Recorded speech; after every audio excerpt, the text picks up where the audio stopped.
주님의 이름으로 문안드립니다. 수요 사경회에 나오신 성도님들에게 하나님이 함께 하시는 복이 충만하기를 빕니다. 오늘은 세 번째 왕 솔로몬에 관한 말씀을 나누고 은혜 받기를 원합니다. 여러분, 솔로몬의 이름의 뜻을 아십니까? 솔로몬의 이름 뜻, 비둘기와 연관이 있습니다. 비둘기가 무엇을 상징하죠? 평화를 상징하죠. 솔로몬이란 이름 뜻 안에는 평화, 평강이라는 의미가 있습니다. 우리가 자주 듣는 이스라엘의 인사말이 있습니다. 샬롬이라고 하죠. 이 샬롬과 솔로몬은 그 어근, 뿌리를 같이 합니다. 솔로몬은 영어식 이름입니다. 이스라엘 본토 말로 하면 셀로모 이렇게 합니다. 셀로모 이렇게 부르는데 샬롬, 셀로모 비슷하죠. 히브리어 철자도 다르지 않습니다. 한 글자 빼고 다 같습니다. 이 샬롬, 솔로몬, 쉘로모 이 평화라는 뜻입니다. 그리고 예루살렘 할 때 이 살렘도 샬롬이죠. 예루살렘 하면 평화의 도시라는 뜻이 있습니다. 이스라엘 사람들이 참 평화라는 말을 좋아하는 것 같습니다. 샬롬이라는 말이 성경에도 참 많이 등장합니다. 또 존경하는 왕 솔로몬도 샬롬이라는 뜻이 있죠. 그러나 역설적이게도 평화의 도시 예루살렘은 평화롭지가 않습니다. 수천 년 전부터 전쟁이 끊이지 않는 도시가 예루살렘입니다. 어찌 보면 평화가 없는 도시이기 때문에 평화가 있기를 간절히 바라는 마음에서 예루살렘 평화의 도시라는 이름을 짓고 또 그 이름을 버리지 못하고 계속해서 사용하는지도 모르겠습니다. 태어난 아기에게 솔로몬, 셀로모라고 이름을 짓는 것은 어떻게 보면 솔로몬 인생의 평화가 가득하기를 바라는 염원에서 이 이름을 지었을 것으로 추측됩니다. 이 반대로 생각하면 이제 갓 아기가 신생아가 태어났는데 이 아이가 살아갈 평생에 평화가 없을 것 같아 보여서 이름을 평화라고 지은 것은 아닐까요? 다윗에게는 총 18명의 형제가 있습니다. 다윗에게는 19명의 아들이 있습니다. 그러니까 솔로몬 이 아래 위로는 18명의 형제가 있는 거죠. 한 배에서 태어난 자녀 둘, 셋 키우는 것도 우당탕 사건 사고가 많지 않습니까? 노년에 가서도 형제 자매 사이에 갈등을 빚는 것 우리는 어렵지 않게 보고 있습니다. 하물며 어머니가 다른 19명의 형제가 한 집에 살아갑니다. 야곱도 4명의 아내가 있었죠. 그 4명의 아내에게 12아들이 있습니다. 요셉이 이복 형제에게 종으로 팔립니다. 이 고대 근동사회는 가정은 이미 치열한 이 경쟁 시스템입니다. 어릴 때부터 이 가정 안에서 일부다처제, 이복 형제 사이에서 생존을 걸고 생존합니다. 우리는 지금 조선 왕조실록이 아니라 이스라엘 왕조실록을 수요 사경회 때 이 타이틀을 걸고 읽고 있습니다. 이 왕조들 사이에서 일어나는 일들을 보면 중국이나 조선이나 이스라엘이나 다 비슷합니다. 조선에도 왕 아래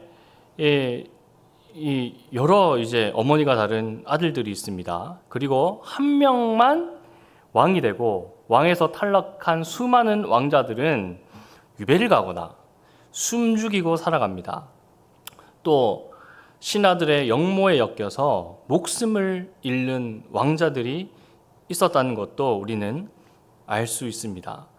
평화를 찾아볼 수 없는 환경에서 솔로몬이 태어났습니다. 그래서 이 어머니 아버지가 솔로몬을 보고 좀 평화롭게 살았으면 좋겠다라고 여겨 솔로몬이라고 이름 짓지 않았을까요? 성경에서는 어머니가 중요합니다. 어머니가 선택한 사람에게 아버지가 축복을 합니다. 아브라함에게는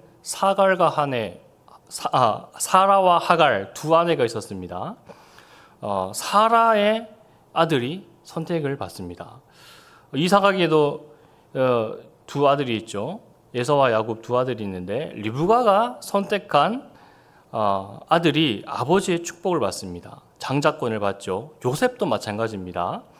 어머니의 선택을 받은 사람입니다. 즉 다시 말해서 어머니가 출중한 사람이면 휘하에 있는 아들들도 이 어깨를 피고 다니는 것입니다.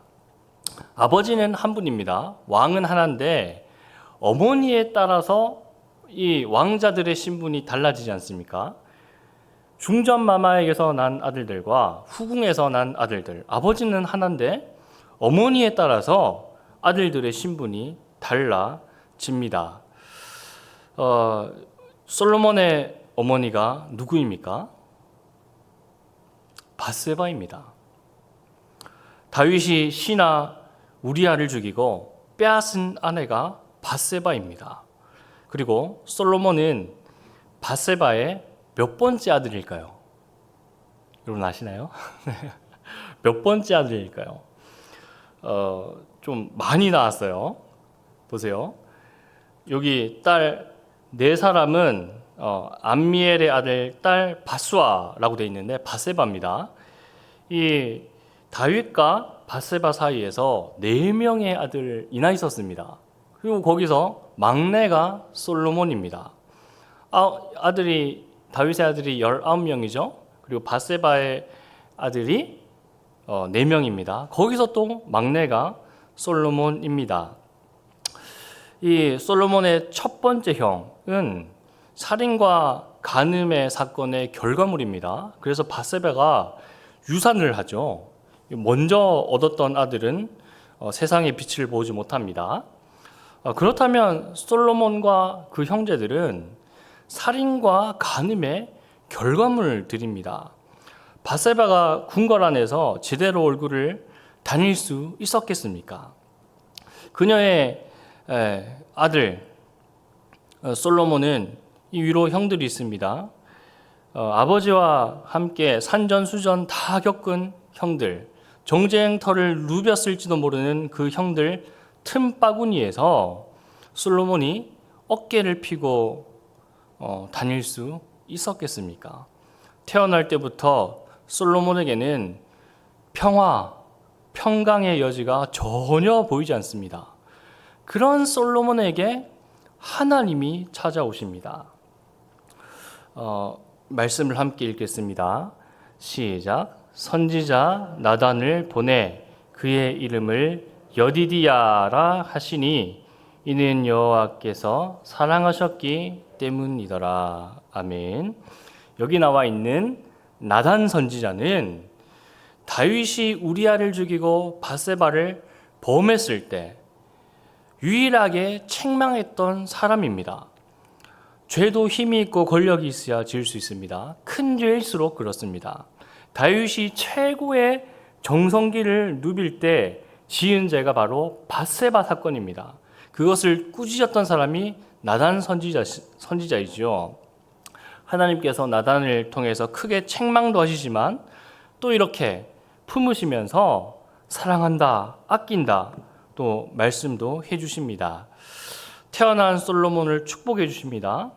여디디야라는 이름을 솔로몬에게 붙여주시는데 그 뜻은 여호와께 사랑을 입음이란 뜻입니다. 그리고 이 나단의 도움으로 솔로몬이 왕이 됩니다. 첫 인연은 그렇게 밝지가 않습니다. 어둡습니다. 나단이 책망을 했죠. 근데 후에는 이 나단 선지자의 도움으로 솔로몬이 왕이 됩니다. 다윗이 죽음을 앞두고 네 번째 아들 아도니아가 왕이 되려 합니다. 제사장 아비아달, 군대 장관 요압, 이 두 명이 아도니아를 지지합니다. 다윗의 좌의정, 우의정 신하들이 아도니아를 지지하고 있는 것입니다. 죽음을 앞둔 다윗에게 나단과 어머니 밧세바가 긴급하게 찾아가서 이 후계자 문제를 담판짓습니다. 다윗이 솔로몬을 지명합니다. 최초로 부자지간, 아버지와 아들지간의 왕위가 계승이 됩니다. 이 왕조의 시작을 알립니다. 솔로몬의 여러 업적을 성경이 기록합니다. 조선의 이성계, 이박원, 세종대왕이 있듯이 이스라엘은 이 다윗과 솔로몬이 있습니다. 이 솔로몬의 캐릭터는 전쟁에서 칼을 뽑고 활시를 댕기는 장수보다는 이 세종대왕의 캐릭터와 가깝습니다. 지혜의 왕이라는 별명이 있죠. 학자일 것 같고 왠지 책을 많이 볼 것 같습니다. 이 솔로몬 하면 떠오르는 유명한 재판이 있죠. 두 여인이 솔로몬을 찾아와서 한 아이를 두고 서로 자신이 친모라 주장합니다. 그러자 솔로몬은 아이를 절반으로 갈라서 반씩 나누어 주라 판결을 내립니다. 한 여인이 소스라치게 놀라서 아이를 그냥 살려주고 저희 여인에게 주라 합니다. 죽이지 말아달라 간청하는 여인을 친모라 판결해 줍니다. 이것은 세상 사람들도 아는 유명한 일화입니다. 또 학원 이름 중에 솔로몬이란 간판을 부착한 곳이 많습니다. 또 학습지, 문제집도 솔로몬이라는 이름을 걸지요. 솔로몬은 지혜의 왕으로 일컬어집니다. 교회에서도 그렇고 세상 밖에서도 그렇습니다. 그런데 여러분, 세종대왕과 솔로몬을 한번 비교해 봅시다. 물론 이 시간의 격차가 많이 납니다만 세종대왕은 한글도 창제하시고 해시계도 만들고 또 비가 얼마나 왔는지 측정하는 치구기, 별자리를 관찰하는 기구들을 만드셨습니다. 과학 발전에 이바지를 했죠. 이 솔로몬이 세종대왕보다 훨씬 더 뛰어난 지혜와 지식을 갖추고 문학과 과학에 이바지하였다고 말하기에는 뭔가 좀 무리가 있습니다. 또 그 다음 성경을 한번 읽어보겠습니다. 시작. 솔로몬이 그 강에서부터 블레셋 사람의 땅에 이르기까지와 애굽 지경에 미치기까지의 모든 나라를 다스림으로 솔로몬이 사는 동안에 그 나라들이 조공을 바쳐. 아멘. 솔로몬이 지혜의 왕과 함께 더불어 쌓은 치적 중에 하나가 영토 확장입니다. 주변 국가들을 점령합니다. 솔로몬 시대에 영토가 확장이 되는데 이만큼 확장이 됩니다. 여기 애굽에서부터 맨 끝이 아래가 애굽입니다. 애굽에서부터 여기 유브라데 강까지입니다. 이게 이스라엘이 긴 역사 동안 넓힌 최대의 영토입니다. 그런데 여러분 보세요. 이스라엘의 이 역사 전체를 보면 침공당하고 약탈하는 시절이 대부분입니다. 영토를 확장하는 일이 많지가 않습니다. 그래서 땅을 조금만 넓힌 왕도 아주 훌륭한 왕으로 평가를 해줍니다. 이스라엘은 마치 이런 사람 같습니다. 40명, 남자 아이들 40명 있는 반에서 싸움으로는 40등 하는 친구가 이스라엘 같습니다. 그러다가 어쩌다 40등 하는 싸움으로 40등 하는 아이가 어쩌다 한번 이기면 그게 큰 뉴스가 되죠. 마치 그런 위치에 있는 것이 이스라엘과 같습니다. 요 정도만 영토를 넓혔는데도 아주 이제 큰 칭송을 받죠.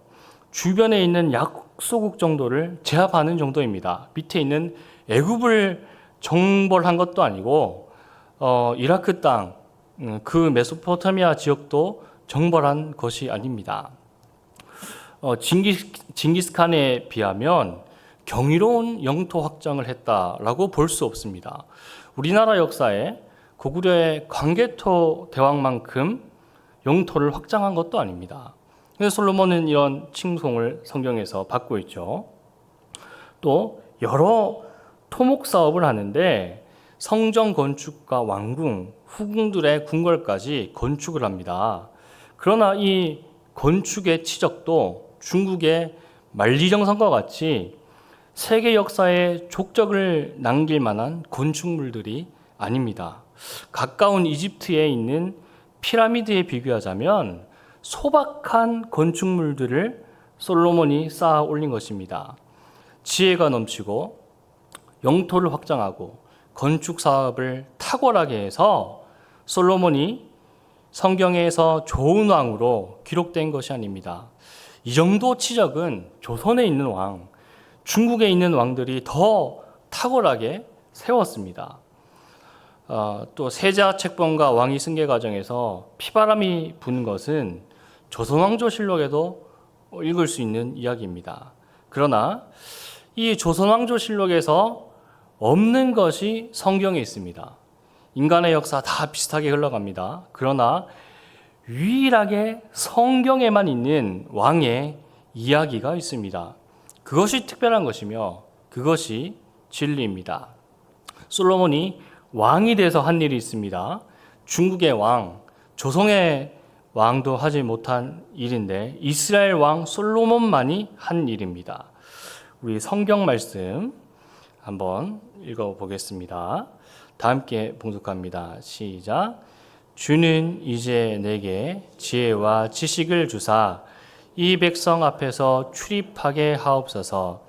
이렇게 많은 주의 백성을 누가 능히 재판하리이까 하니 하나님이 솔로몬에게 이르시되 이런 마음이 내게 있어서 부나 재물이나 영광이나 원수의 생명 멀하기를 구하지 아니하며 장수도 구하지 아니하고 오직 내가 내게 다스리게 한 백성을 재판하기 위하여 지혜와 지식을 구하였으니 그러므로 내가 내게 지혜와 지식을 주고 부와 재물과 영광도 주리니 내 전에 왕들도 이런 일이 없었거니와 내 후에도 이런 일이 없으리라 하시니라. 아멘. 솔로몬의 특이점, 그 하나는 바로 여호와 하나님께 기도를 했다는 것입니다. 왕은 부탁을 들어주고 해소를 해주는 사람이지 누군가에게 부탁을 하고 염원하는 사람이 아닙니다. 솔로몬은 하나님께 기도를 합니다. 지혜와 지식을 달랍니다. 하나님께서 그 기도를 들으시고 지혜와 지식과 더불어 부와 재물과 영광을 더하여 주십니다. 자신의 부귀 영화를 위해 지혜와 지식을 구한 것 아닙니다. 이 백성을 잘 다스리기 위해 지혜와 지식을 구했습니다. 여디디야, 하나님의 사랑을 입은 자의 모습을 명백히 나타내고 있습니다. 하나님께 사랑을 받을 수밖에 없는 기도를 지금 솔로몬이 하고 있는 것입니다. 솔로몬은 하나님이 무엇을 원하고 바라는지 알고 있습니다. 솔로몬은 하나님께 관심이 있습니다. 하나님이 원하고 바라는 기도를 드리고 있는 것입니다. 이것이 바로 솔로몬이 역대 가장 훌륭한 왕으로 평가받는 이유입니다. 오늘 우리가 읽은 본문은 솔로몬의 대표적인 기도문입니다. 성전 봉헌을 하며 기도를 합니다. 하나님은 땅으로도 다 담을 수 없는 분이며 하늘도 하나님을 다 수용할 수 없는 분입니다. 그런데 어떻게 내 손으로 만든 이 성전에 계실 수 있겠습니까? 라는 기도를 합니다. 솔로몬은 하나님의 속성을 너무나 잘 알고 있습니다. 크신 하나님을 성전에 모시기에는 너무나 부족합니다. 부족한 공간입니다. 그러나 하나님의 이름을 두신 이 성전을 주야로 살펴보시고 이곳을 향하여 비는 기도를 들으시옵소서라고 기도합니다. 솔로몬은 하나님을 너무 잘 알고 있는 사람이죠. 하나님을 성전에 다 담을 수 없다는 사실을 솔로몬은 알고 있습니다. 그리고 하나님의 이름을 두신 이곳에 와서 기도하는 백성들의 그 기도 응답하여 주옵소서. 성전에서 기도하는데 하늘로 응답이 됩니다. 그러니까 성전은 하늘과 연결이 되는 지점입니다. 하나님과 연결되는 장소가 성전이라는 것을 솔로몬은 알고 있습니다. 성전이 만민의 기도하는 집이 됩니다. 멀리 떨어진 사람과 연락을 주고받을 때 옛날에는 비둘기를 통해 편지를 띄웠습니다. 왕의 어명을 급하게 전달하는 사신은 말을 타고 그 소식을 전달했죠. 지금은 기술이 좀 발달했을 때는 전보를 쳤습니다. 그리고 전화기가 보급되면서 아날로그 다이얼을 돌려가며 전화를 했죠. 지금은 스마트폰 하나로 멀리 떨어진 사람과 연락을 주고받을 수 있습니다. 멀리 떨어진 사람과 통신하기 위해서는 도구가 필요합니다. 성전이 그 역할을 합니다. 하늘에 계신 하나님과 연락을 주고받기 위해서 성전으로 가야 합니다. 하나님께 전보치려면 성전에 가야 합니다. 하나님을 만날 수 있는 유일한 곳이 성전이라는 것을 솔로몬이 알고 솔로몬이 이 성전을 사모합니다. 21절의 말씀입니다. 주의 종과 주의 백성 이스라엘이 이곳을 향하여 기도할 때 주는 그 간구함을 들으시되 주께서 계신 곳 하늘에서 들으시사 사하여 주옵소서. 아멘. 솔로몬은 참 약점이 많은 사람입니다. 외국인 아내를 많이 두었습니다. 그리고 무리한 건축을 해서 남북 왕국이 분열되는 단초를 제공했습니다.